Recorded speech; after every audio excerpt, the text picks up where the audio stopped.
누군가와 대화를 나누다가 이름 하나가 떠오르지 않아 가슴이 철렁 내려앉은 적 있으신가요? 입까지 다 나와 있는데 기억이 잡히지 않고 억지로 생각하면 더 멀어지는 그 순간.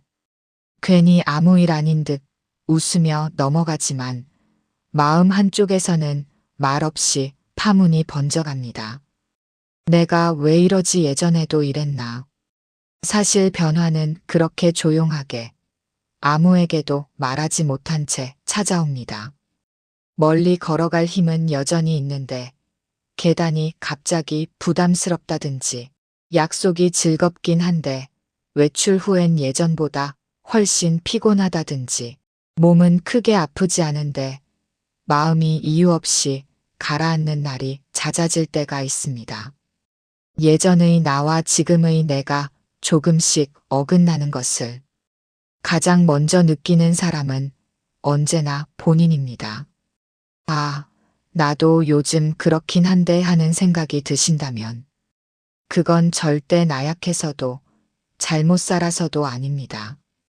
누구에게나 찾아오는 아주 자연스러운 시기이지만 정작 그 변화를 가장 깊이 느끼는 사람은 본인뿐이라서 마음이 더 외로워질 때가 있는 것뿐입니다.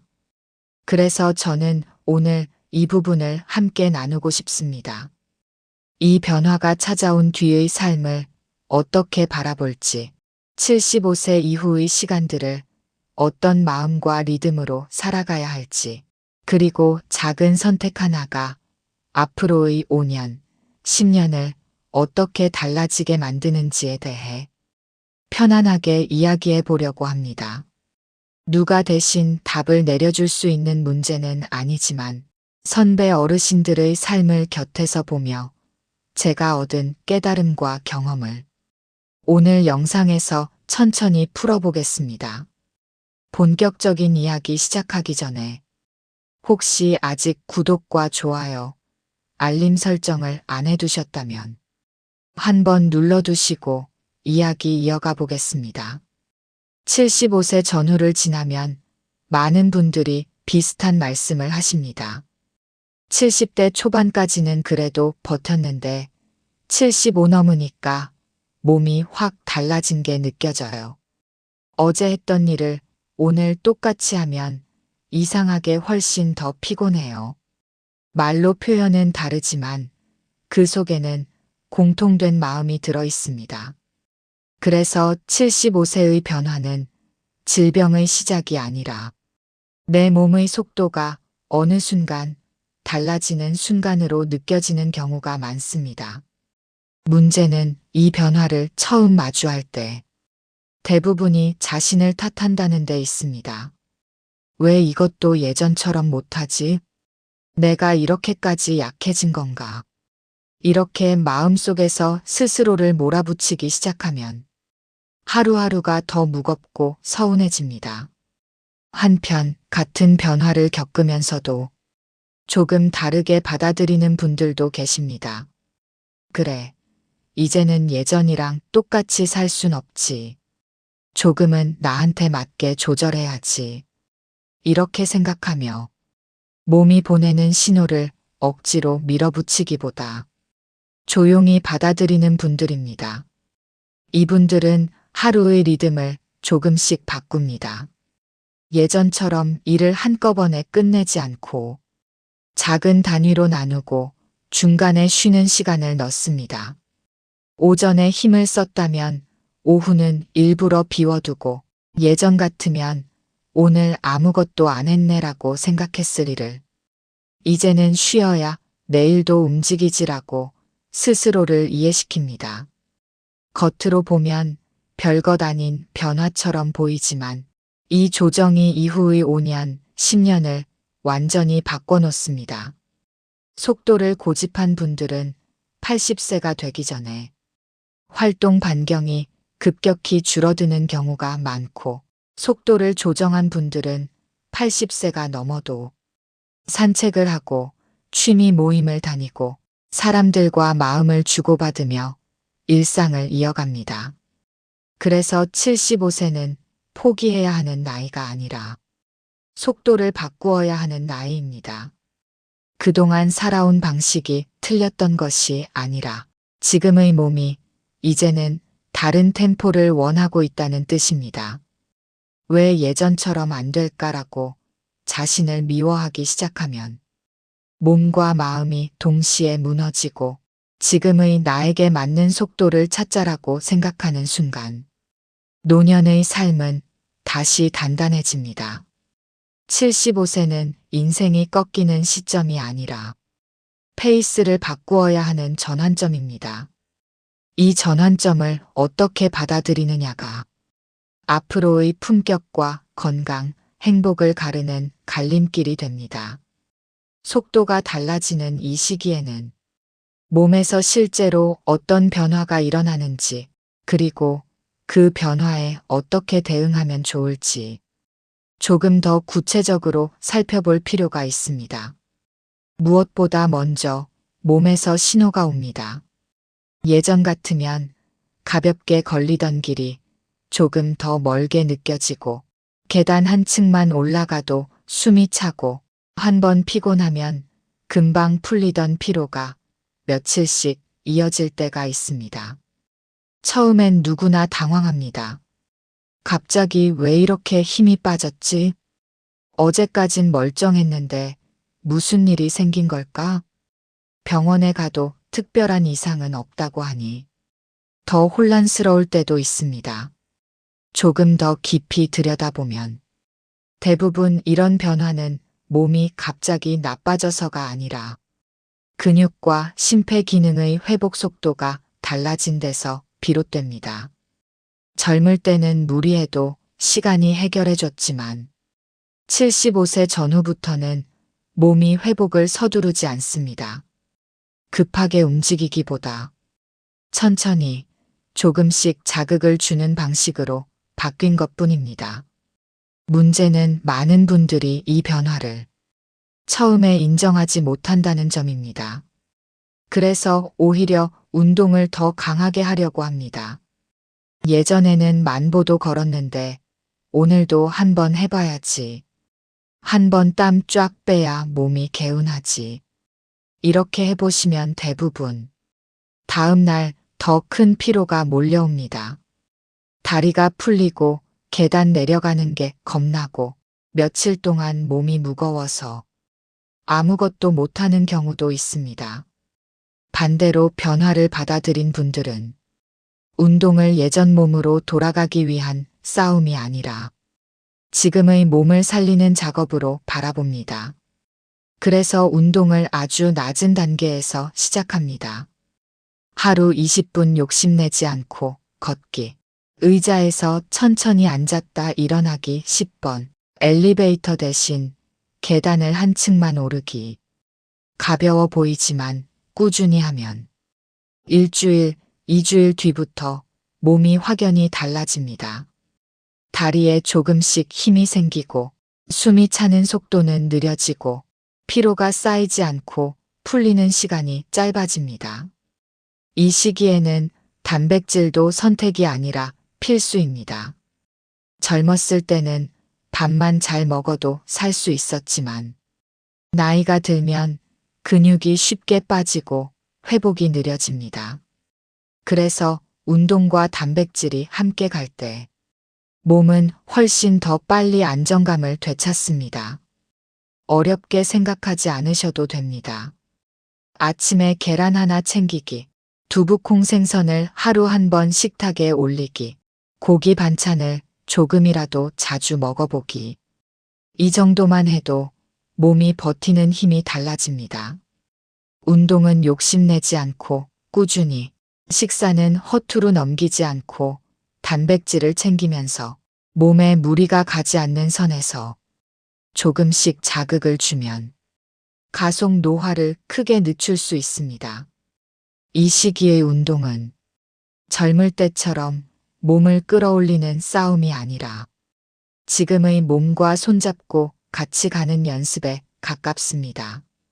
몸이 보내는 신호를 억지로 무시하는 순간 몸은 힘을 잃고 마음까지 무너지지만 지금 속도에 맞춰 사는 법을 배우는 순간 몸은 다시 움직일 힘을 되찾습니다. 몸의 리듬을 어느 정도 맞춘 뒤에는 많은 분들이 고민하시는 또 다른 변화, 바로 약과 만성질환의 시대를 마주하게 됩니다. 75세 전후가 되면 어느 순간 약이 하나둘 늘어가기 시작합니다.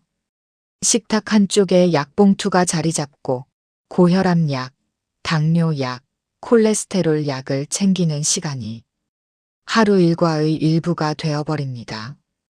여기에 영양제까지 더해지면 내가 몸을 돌보고 있는 건지 약에 맞추어 살고 있는 건지 헷갈릴 때도 생깁니다. 그래서 많은 분들이 비슷한 고민을 하십니다. 약도 열심히 먹고 영양제도 챙기는데 이상하게 몸이 더 피곤하네요. 처방대로 하고 있는데도 컨디션이 전처럼 돌아오질 않아요. 이 지점에서 어떤 분들은 그동안 마음속에만 넣어두었던 말을 용기를 내어 병원에서 꺼내놓습니다. 약이랑 영양제를 꾸준히 먹고 있는데도 요즘 더 피곤합니다. 그러면 의사가 약 목록을 하나하나 살펴보다가 조용히 고개를 끄덕이는 경우가 많습니다. 몸이 나빠진 것이 아니라 약끼리 서로 부담을 주는 조합이 있었던 것입니다. 고혈압 약, 당뇨 약, 콜레스테롤 약이 서로 영향을 주기도 하고 여기에 영양제까지 겹치면 특정 성분이 중복되면서 몸이 오히려 더 피로해질 수 있습니다. 또 모든 약을 아침에 몰아서 먹거나 식사와 복용 시간의 리듬이 엇갈리면 소화, 수면, 기력에 부담이 생기기도 합니다. 그래서 의사가 약 두세 가지를 조정하거나 복용 시간을 아침, 점심, 저녁으로 나누고 영양제를 정리하는 일이 종종 있습니다. 그리고 며칠 지나지 않아 몸이 한결 가벼워지는 경우가 많습니다. 그제야 깨닫게 됩니다. 몸이 갑자기 좋아진 것이 아니라 약과 생활의 균형이 맞춰진 것이었다는 것을. 이때부터 비로소 많은 분들이 약을 대하는 태도를 바꾸게 됩니다. 약이 나를 끌고 가는 느낌이 아니라 내가 약을 관리하고 조율하는 느낌으로 바뀌는 것입니다. 약을 잘 먹는 것만큼 중요한 것이 식사와 수면의 리듬입니다. 끼니가 불규칙하고 잠이 뒤섞이면 약의 효과는 떨어지고 부담은 커집니다. 반대로 리듬이 일정해지면 약의 작용은 훨씬 부드럽고 안정적으로 몸에 자리 잡습니다. 그래서 75세 이후의 건강은 치료가 아니라 균형의 문제입니다. 약을 많이 먹는다고 건강해지는 것이 아니라 약과 생활이 균형을 맞출 때 몸이 다시 힘을 찾습니다. 약이 많아지는 시기는 누구에게나 찾아옵니다. 그건 늙었다는 신호가 아니라 몸을 조금 더 섬세하게 돌봐야 할 시간이 왔다는 뜻일 뿐입니다. 약이 내 삶의 주인이 되지 않도록 몸이 보내는 신호를 대신 전달해주고 균형을 잡아가는 것. 그게 건강하게 오래 사는 가장 현실적인 방법입니다. 몸과 약 사이의 균형이 맞춰지는 순간 기력은 돌아오고 회복은 빨라지고 하루가 다시 편안해집니다. 이어서 몸과 약보다 더 마음을 깊이 흔드는 변화, 기억력의 변화에 대해 이야기해 보겠습니다. 몸과 약의 균형을 찾아가는 시기를 지나면 그 다음에 조용히 다가오는 변화가 있습니다. 바로 기억입니다. 물건을 어디에 두었는지 도무지 떠오르지 않을 때 분명 잘 아는 사람인데 이름이 입술 끝에서만 맴돌다가 한참 뒤에야 겨우 생각날 때 방에 들어와 놓고 내가 여기 왜 왔지? 하고 멍하니 서 있던 순간이 점점 잦아지기 시작합니다. 이럴 때 가장 먼저 찾아오는 감정은 놀람이 아니라 두려움입니다. 혹시 치매가 시작되는 건 아닐까? 이제부터 더 빨리 잊어버리는 건 아닐까? 이 걱정이 마음속에서 조용히 뿌리를 내리기 시작합니다. 그래서 많은 분들이 자연스럽게 스스로를 보호하려고 합니다. 틀릴까봐 말을 아끼고, 실수할까봐 약속을 줄이고, 어색할까봐 사람을 적게 만나고, 기억을 놓칠까봐 대화를 피하기 시작합니다. 생각해보면, 기억이 떨어져서 사람을 피한 것이 아니라 기억을 잃을까봐 겁이 나서 사람을 피하기 시작한 경우가 많습니다. 그러던 어느 날 어떤 분이 가까운 지인에게 이런 말을 들었다고 합니다. 기억이 안 나면 어때요? 다시 물어보면 되죠. 대화는 시험이 아니에요. 마치라고 있는 게 아니잖아요. 그 말이 마음속 어딘가를 따뜻하게 건드렸다고 했습니다. 억지로 기억을 붙잡으려 애쓸수록 뇌가 오히려 더 얼어붙는다는 걸 그때 비로소 알게 되었다고 했습니다. 그 뒤로 그분은 기억을 대하는 방식을 바꾸었습니다. 외워야 하는 목록처럼 쥐고 애쓰는 대신 살아있는 장면처럼 꺼내보는 연습을 시작했습니다. 어제 하루 중 가장 기분 좋았던 순간 하나 떠올려 보기. 어릴 적 다니던 시골길 풍경을 천천히 다시 그려보기. 소중한 사람과 함께했던 장면을 한 조각씩 꺼내어 이야기해보기. 이런 기억에는 숫자나 단어가 아니라 감정이 들어 있습니다. 그래서 억지로 머리를 짜내지 않아도 자연스럽게 떠오릅니다. 그리고 혼자 떠올리기만 하는 것보다 누군가와 함께 이야기할 때 뇌는 훨씬 더 활발히 깨어납니다. 감정이 오가는 대화는 단순한 말 주고받기가 아니라 기억을 다시 연결하는 작업이기 때문입니다. 혼자 있는 시간이 길어질수록 기억은 점점 흐려지고 누군가와 말을 나누는 시간이 늘어날수록 기억은 다시 색을 입기 시작합니다. 뇌는 쓰면 닳는 기관이 아니라 쓰면 살아나는 기관입니다. 기억력이 떨어진 듯 느껴질 때 침묵은 기억을 더 닿게 만들고 대화는 기억을 다시 펼치게 만들어줍니다.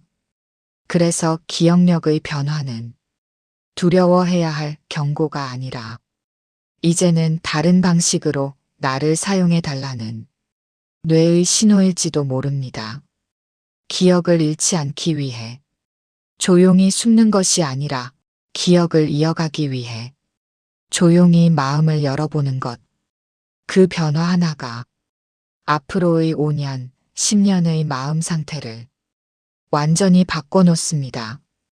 이번에는 기억보다도 더 사람의 마음을 깊이 흔드는 변화, 바로 관계와 외로움에 대한 이야기를 해보겠습니다. 몸이 달라지고 약이 늘어나고 기억의 속도가 조금씩 느려지는 시기를 지나면 그 다음부터 사람을 가장 깊이 흔드는 것은 사실 몸이 아니라 마음입니다. 특히 외로움이라는 감정은 큰 사건처럼 갑자기 찾아오지 않고 아주 작고 조용하게 스며듭니다. 어느 날 휴대폰 연락처를 내리다 보면 자꾸 멈추는 순간이 생깁니다.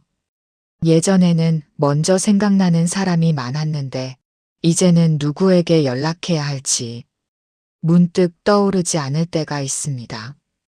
그때 새삼스레 마음 안쪽이 서늘해집니다.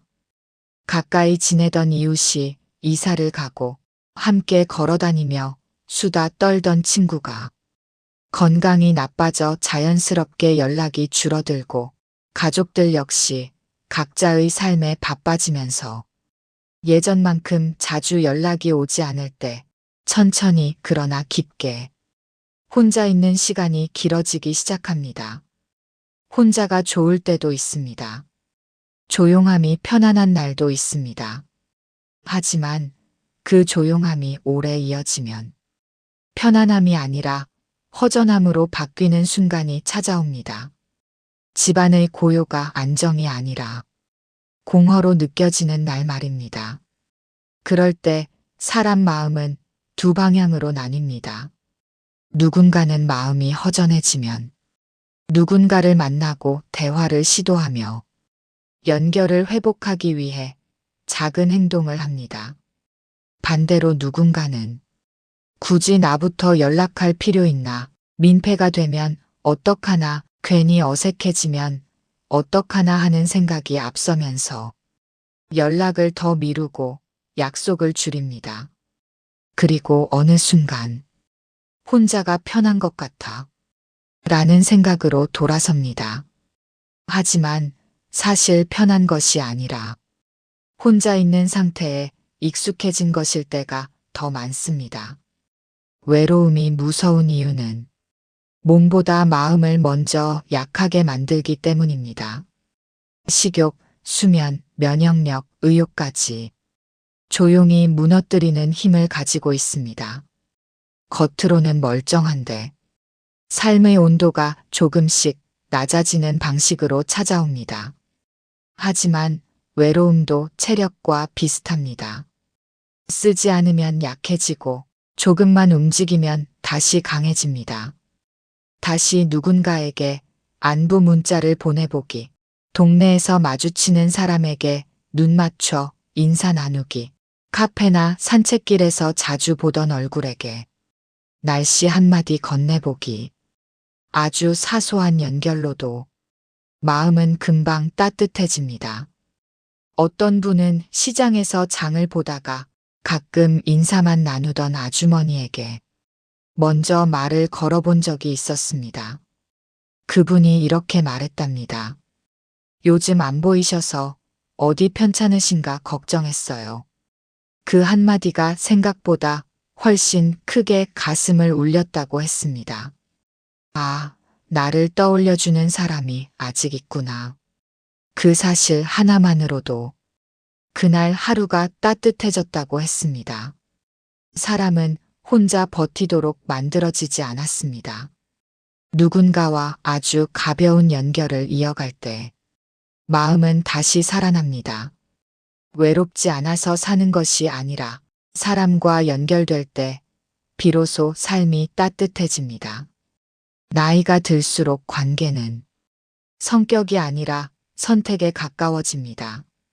먼저 손을 내밀면 관계는 다시 살아나고 가만히 두면 관계는 서서히 멀어집니다.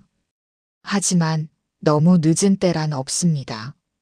오늘 누군가에게 건네는 작은 한마디가 앞으로의 5년, 10년의 마음을 바꿔냅니다. 이제 마음을 가장 깊이 흔드는 또 하나의 변화, 경제적인 문제와 역할의 변화가 어떤 방식으로 삶을 무겁게 만드는지 이야기해 보겠습니다. 몸과 기억 그리고 관계가 변해가는 시기를 지나면 사람을 또 한 번 깊이 흔드는 문제가 있습니다. 바로 돈 그 자체보다 돈이 내 자리와 역할을 건드릴 때 느껴지는 마음입니다. 젊을 때는 돈이 부족하면 다시 벌면 되지 라는 희망이 있었습니다. 일이 힘들어도 열심히 하면 회복할 수 있다는 믿음이 있었습니다.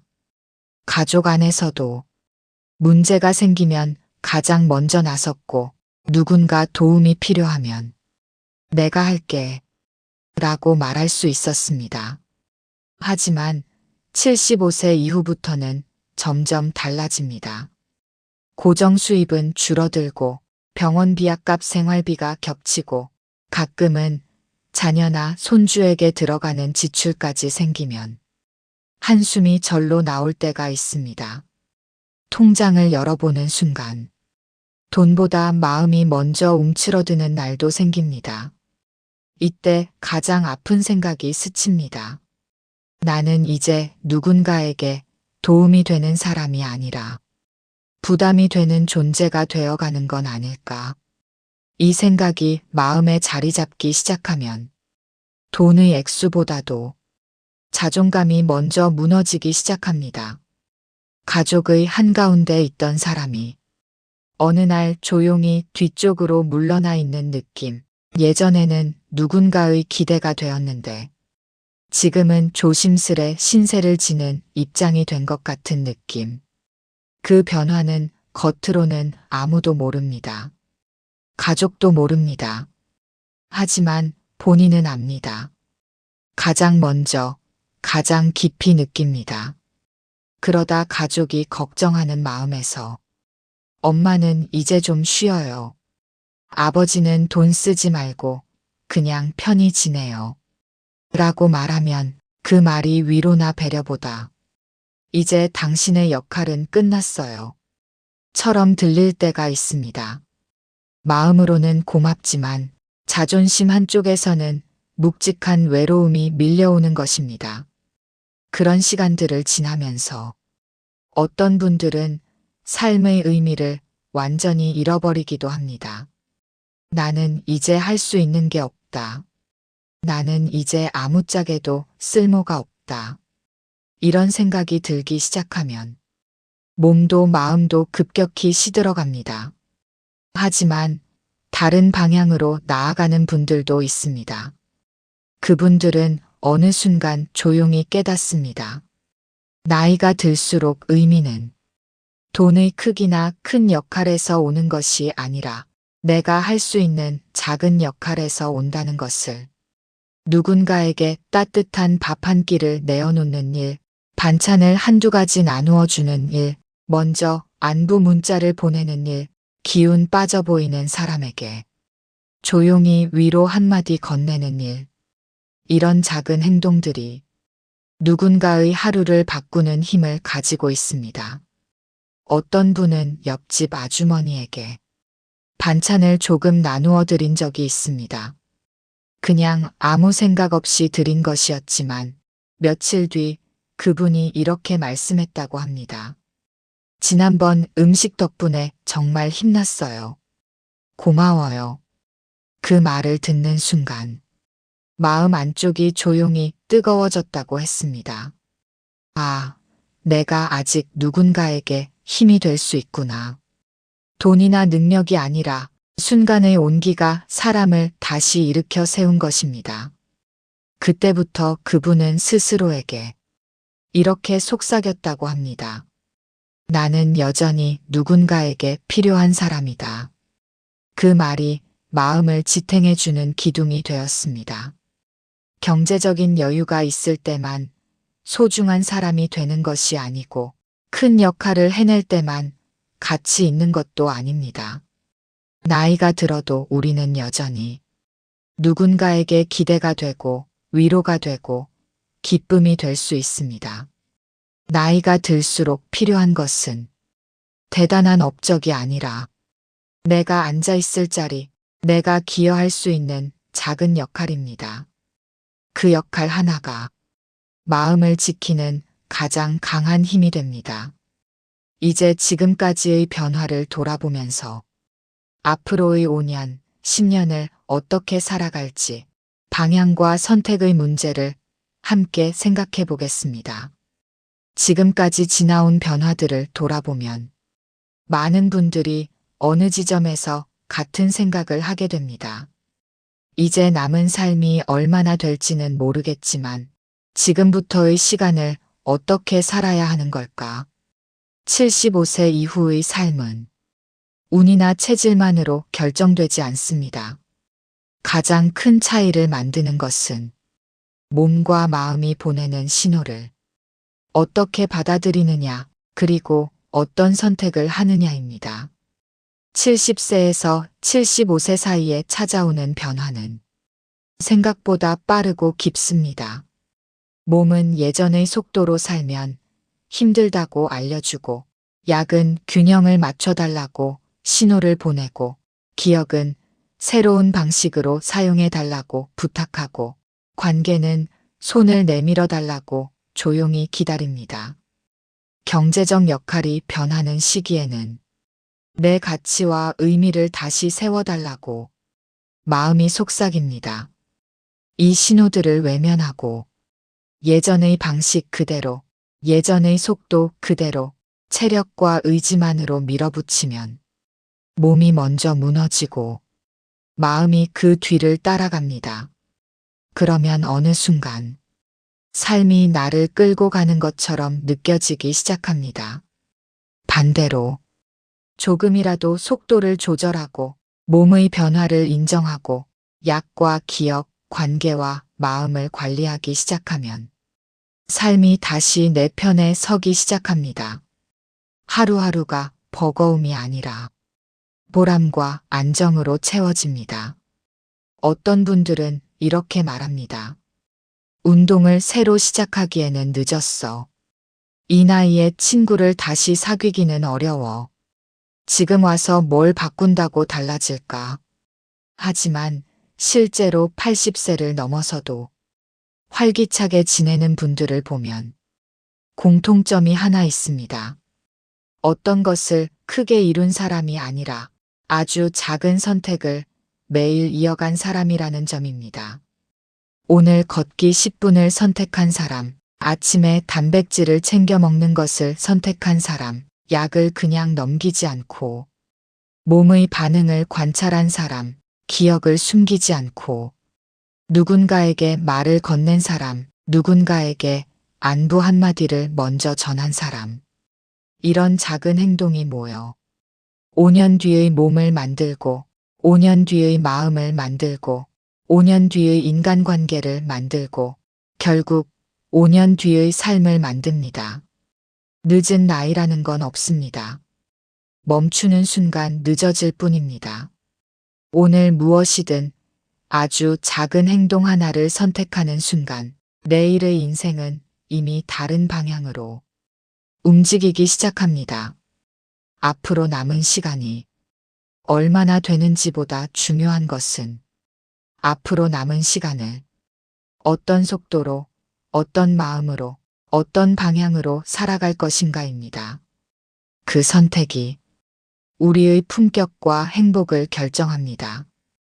75세는 끝이 아니라 삶의 방식과 속도를 다시 정비해야 하는 갈림길입니다.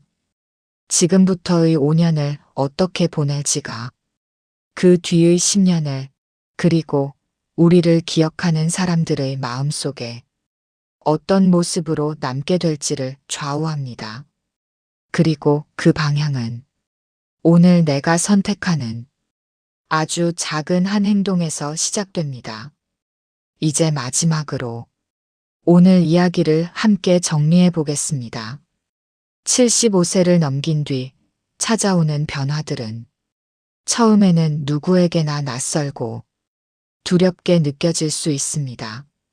몸의 속도가 달라지고 약이 하나둘 늘어나고 기억의 흐름이 느려지고 사람들과의 연결이 느슨해지고 경제적인 역할까지 달라지면 마음은 저절로 작아질 수밖에 없습니다.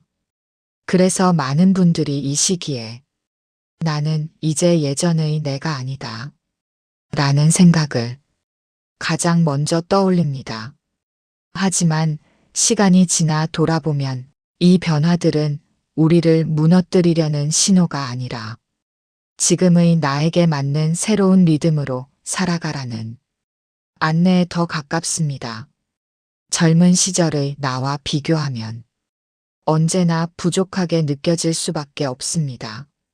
하지만 우리가 정말 비교해야 하는 대상은 과거의 내가 아니라 앞으로의 나입니다. 예전처럼 살 수 없다는 것은 패배가 아니라 삶의 방식이 바뀌었다는 의미입니다. 속도를 줄이고 몸과 약의 균형을 맞추고 기억을 감추지 않고 사람과의 연결을 이어가고 작은 역할을 다시 찾아가는 순간 인생의 온도는 다시 따뜻해집니다.